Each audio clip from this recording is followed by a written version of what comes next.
ദൈവത്തിൻ്റെ അതിപരിശുദ്ധമായ നാമം വാഴ്ത്തപ്പെടുമാറാകട്ടെ.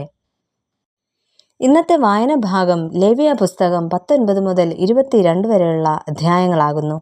ഇന്നത്തെ കുറിവാക്യം പുറപ്പാട് പുസ്തകം 7-ാം അധ്യായം 1-ാം വാക്യം. നിന്റെ സഹോദരൻ അഹരോൻ നിനക്ക് പ്രവാചകനായിരിക്കും. ലേവ്യ ഗോത്രത്തിൽപ്പെട്ട അമ്രാമിൻ്റെയും യോഖേബേദിൻ്റെയും മകനായിരുന്നു അഹരോൻ.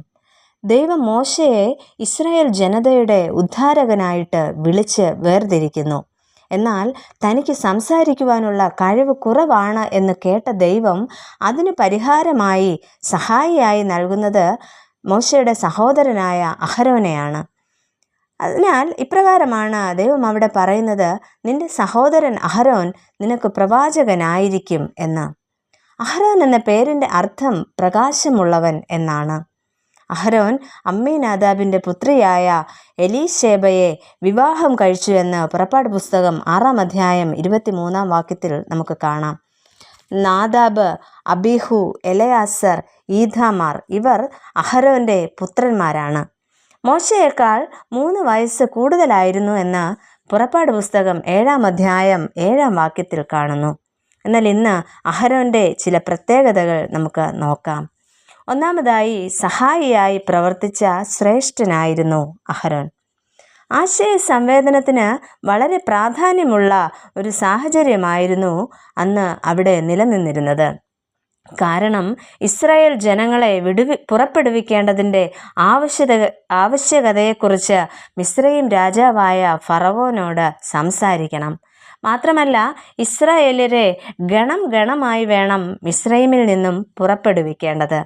അതിനാൽ ഇവിടെ തൻ്റെ കുറവ് മോശ തിരിച്ചറിയുന്നു. അതിനാണ് ദൈവം തനിക്കൊരു സഹായിയായി അഹരോനെ നൽകുന്നത്. എന്നാൽ ജ്യേഷ്ഠനായ അഹരോന് താൻ ജ്യേഷ്ഠനാണെന്ന ഭാവമോ ഗർവമോ ഇല്ലാതെ തൻ്റെ സഹോദരൻ്റെ സഹായിയായി പ്രവർത്തിക്കുന്നതായിട്ട് നമുക്ക് കാണാം. ഫറവോൻ്റെ അടുക്കൽ ധൈര്യപൂർവം കടന്നു ചെല്ലുന്ന അഹരോനെ പല ഇടങ്ങളിൽ നമുക്ക് കാണുവാനായിട്ട് സാധിക്കും. രഫീദീമിൽ വെച്ച് അമാലേക്യർ യുദ്ധത്തിന് വന്നപ്പോൾ മോശയുടെ കൈ രണ്ടും മുകളിലേക്ക് ഉയർത്തിപ്പിടിക്കുന്നതിൽ മുഖ്യ പങ്ക് വഹിക്കുന്നത് അഹരോൻ ആയിരുന്നു. എന്നാൽ പുരോഹിതൻ എന്ന നിലയിൽ യാഗങ്ങൾ നടത്തുന്നു. മറ്റുള്ളവർക്കും വിശേഷാൽ മിര്യാമിനു വേണ്ടിയും മധ്യസ്ഥത ചെയ്യുന്നു. ഇത്തരത്തിൽ ശ്രേഷ്ഠ ഗുണങ്ങളുള്ള വ്യക്തിയായിരുന്നു അഹരോൻ. അങ്ങനെയെങ്കിൽ അഹരോനും ദൈവത്താൽ തിരഞ്ഞെടുക്കപ്പെട്ട ഒരു ശ്രേഷ്ഠൻ തന്നെ ആയിരുന്നു എന്ന് നമുക്ക് മനസ്സിലാക്കുവാനായിട്ട് കഴിയും. രണ്ടാമതായിട്ട്, സാഹചര്യത്തിൻ്റെ സമ്മർദ്ദങ്ങൾക്ക് വിധേയപ്പെടുന്ന അഹരോൻ. ഒട്ടേറെ ശ്രേഷ്ഠതകൾ അഹരോനിൽ കാണാമെങ്കിലും സമ്മർദ്ദങ്ങൾക്ക് വിധേയനാകുന്നതും നമുക്ക് കാണുവാനായിട്ട് കഴിയും. മോശയുടെ അഭാവത്തിൽ ഇസ്രായേൽ ജനതയ്ക്ക് അനുകൂലമായി നിലപാടുകൾ സ്വീകരിക്കുന്ന അഹരോനെ പുറപ്പാട് പുസ്തകം 34-ാം അധ്യായത്തിൽ നമ്മൾ കാണുന്നുണ്ട്. അവരുടെ മുമ്പാകെ നടക്കേണ്ടതിന് ദൈവത്തെ ഉണ്ടാക്കുവാനുള്ള ഒരു ശ്രമം ഇവിടെ നമുക്ക് കാണുവാനായിട്ട് സാധിക്കും. പൊന്നുകൊണ്ട് കാളക്കുട്ടിയെ വാർത്തുണ്ടാക്കുന്നു. അതുമാത്രമല്ല, അതിനു മുമ്പിൽ ഒരു യാഗപീഠവും അഹരോൻ ഒരുക്കുന്നതായിട്ട് നമുക്ക് കാണാം. ഇസ്രായേല്യർ അതികാലത്തെ എഴുന്നേറ്റ് യാഗങ്ങളും ആരാധനയും ഒക്കെ അതിന് മുന്നിൽ നടത്തുന്നുണ്ട്.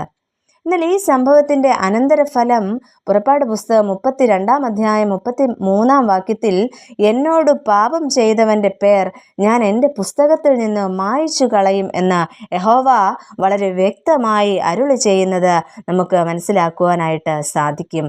അതിനാൽ വാഗ്ദത്ത നാടായ കനാനിലെത്തുവാൻ അഹരോന് ഭാഗ്യം ലഭിച്ചില്ല എന്നും നമുക്ക് മനസ്സിലാക്കുവാൻ കഴിയും. ഹോർ പർവ്വതത്തിൽ വെച്ച് അഹരോൻ മരണമടയുന്നു.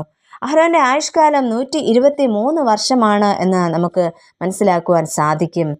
തിന്മയ്ക്ക് പ്രതിഫലമുണ്ട്, അത് ഉറപ്പായും ഉണ്ടാകുമെന്ന് അഹരോൻ്റെ ജീവിതം നമ്മളെ പഠിപ്പിക്കുന്നു. അതിനാൽ നമ്മുടെ ജീവിതത്തെ തന്നെ നമുക്കൊന്ന് പുനഃപരിശോധിക്കാം.